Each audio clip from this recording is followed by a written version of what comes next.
Dahil sa punuan sa Talisay mga kabro, tanawan nyo yun nga Talisay mga kabro. Mga kabro, rice hut number 10 na ako diri i-drop mga kabro. Tanawan nyo mayo mga kabro. Dahil sa punuan sa Talisay mga kabro, tanawan nyo yun nga Talisay mga kabro. Kung familiar ka mo sini nga Talisay, no? May gamay ni siya nga daan mga kabro, sudlunon siya gamay mga kabro, pero lapit lang gid siya sa daan mga kabro. Ito na ang daan mga kabro, na para na ang daan sa tanawan niyo mga kabro, karsada na sang Bunakan mga kabro, sakop ni siya sa Bunakan mga kabro.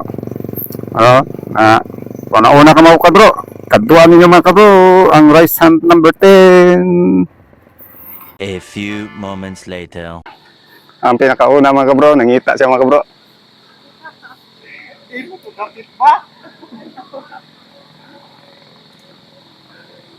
Ngita mga kabro. Berat siya ka. Dapat na to.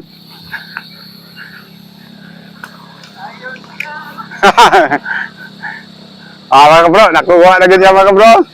Ang nakauna mga kabro. Mga kabro, amo na sino ka to? Si Oplasco si Antonio Jr. Plus ko si Antonio Jr. mga kabro. Nakakuha sang rice hunt number 10. Dari sa may Bunakan mga kabro. Congratulations bro.